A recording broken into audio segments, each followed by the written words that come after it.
Hello, magandang araw muli mga kaprobinsya. Ito na po yung update ng ating tinanim noon na isang matured bougainvillea. Yan, para maalala nyo pa, ito ay na-upload ko na dito sa aking YouTube channel. Sulyapan natin yung pagkagawa ko dito. Okay, so, bali yun, meron tayong pinagputulan dito ng bougainvillea. Yung katawan kasi nito na malaki, ginamit ko na stock sa grafting. Pinutol ko itong sanga na to kasi hindi siya nababagay. Ngayon, nakita ko parang maganda yung forma. Kaya itatanim natin to mga kaprobinsya. So heto no, hinalo ko na yung bato sa ilalim niya. Yan, may mga bato yan, tapos buhangin. Saka yung ating lupa, pinaghalo-halo na natin lahat dito. Yung konting buhangin, tapos konting sandy loam, tsaka yung parang kokopit. Ganda to para sa mga cuttings. Mas madaling mabuhay. At syempre, kukunin na natin yung binabad natin sa aloe vera tsaka rooting powder kahapon. Ayan, eto na siya. Itatanim na natin.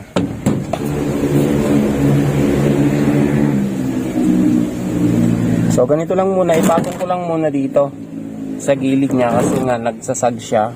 Tsaka na lang natin naayusin yung talagang gustong forma niya kapag nabuhay na. So sa ngayon kailangan nakapatong siya para hindi siya matumba. So ayan.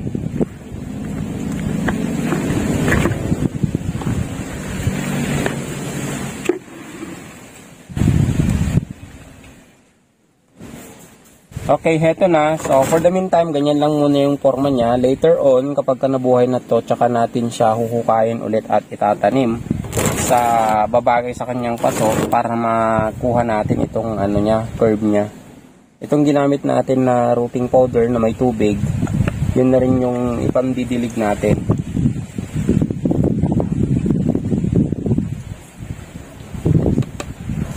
Yan. Eto, dagdagan natin yung dilig niya.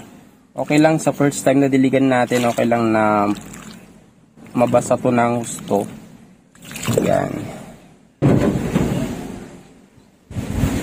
Okay, kung pansin nyo, parang delikado, no? Madaling matumba to.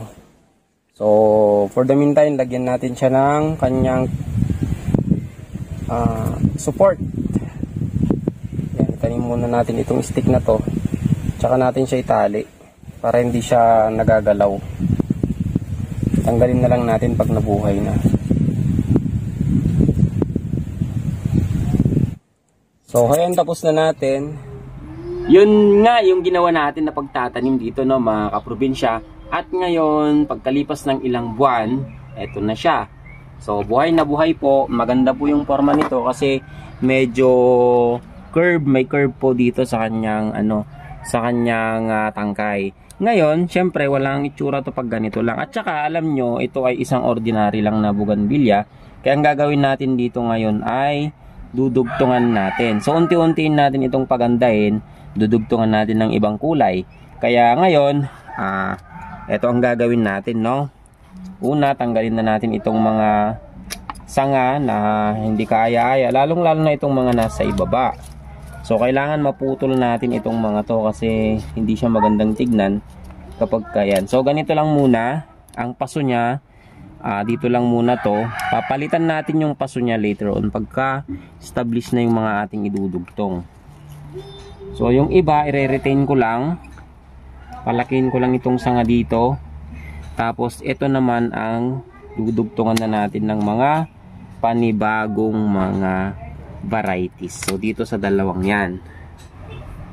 Heto na nga mga kaprobinsya, nakakuha na ako ng dalawang sanga dito. Itong isa ay, ang paborito kong idugtong, ito yung red.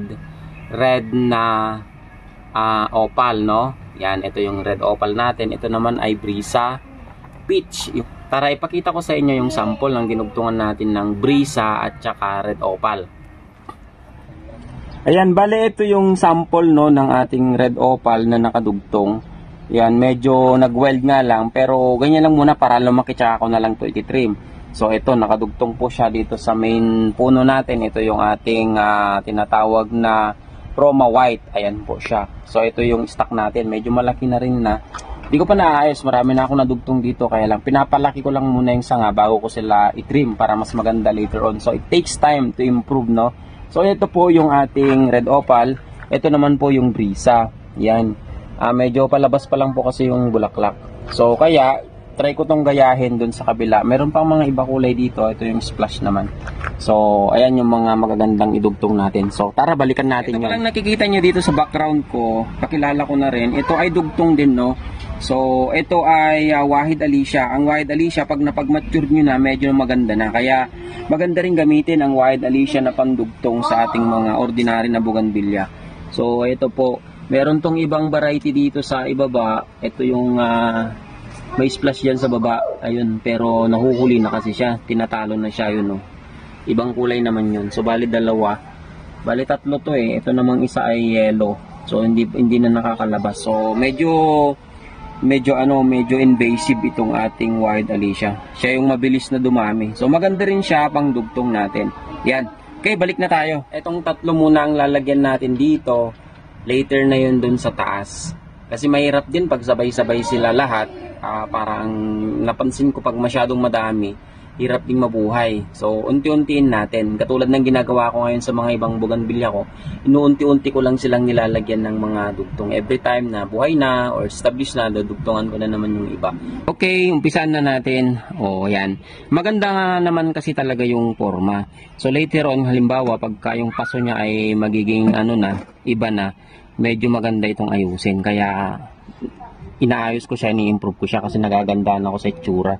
So dito tayo ngayon mag-uumpisa, no? Yan. Dito ko ilalagay yung red, dito ko naman lalagay yung brisa. So ayan, wait lang. Tanggalin ko lang itong pinakadulo. Ayan.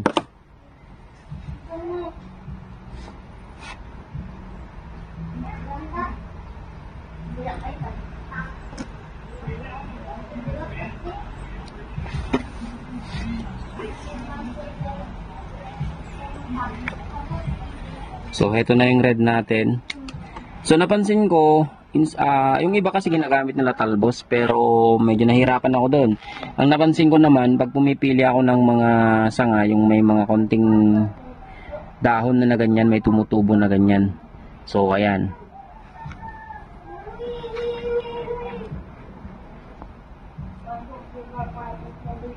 Na natin, ayan, tignan nyo mabuti yung paglalagay natin. Yan, kailangan nakalapat siya sa may bandang gilid. Yun. So, kunin natin yung isang gilid dito, yan. Kasi dapat yung balat dito, tsaka balat niya ay kailangan silang magkalapat ng mabuti. So, ayan po ang paglalagay natin. Ngayon, lagyan na natin ng tape. Ito, gagamit tayo ng grafting tape. Ayan.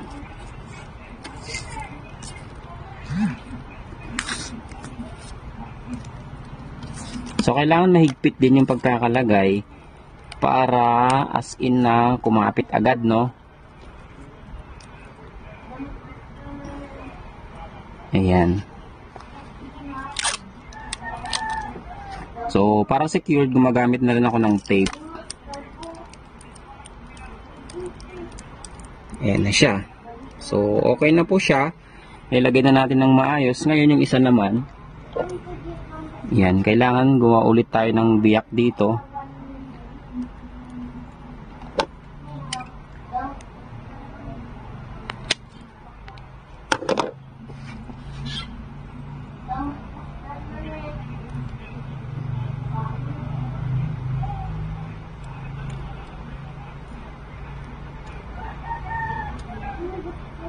Yun.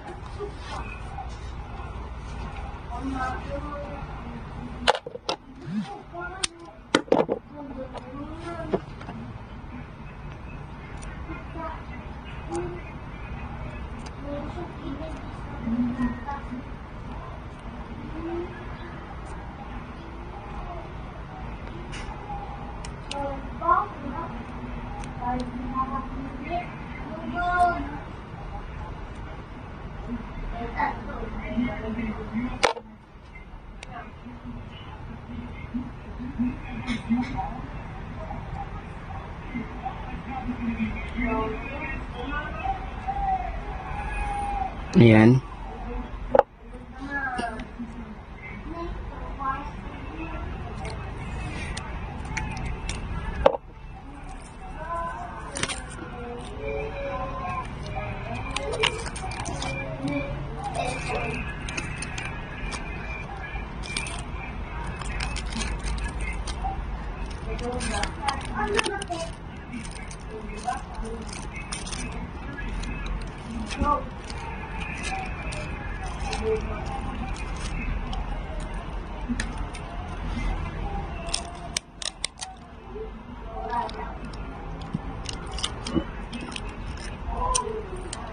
At eto nga, natapos na natin. Ngayon lalagyan na natin ng supot.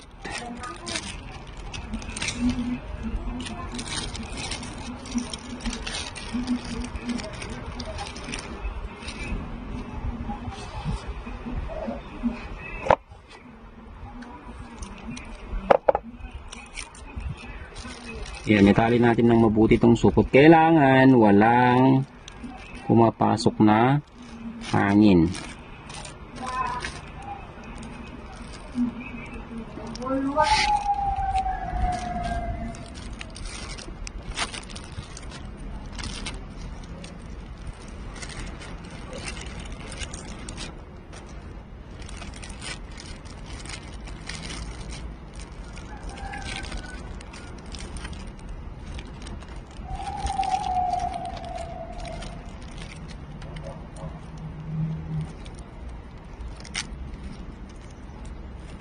So, heto mga kaprobinsya, tapos na tayo sa ating project. Yan. Yan mga kaprobinsya, tapos na natin, ano. Antabayan nyo pa yung mga marami pa nating mga i-update na mga inumpisan nating videos noon. Kaya yan. Kaya kung hindi ka pa nakapag-subscribe sa ating channel, ay pindutin na yung ating subscription button. Thank you so much mga kaprobinsya.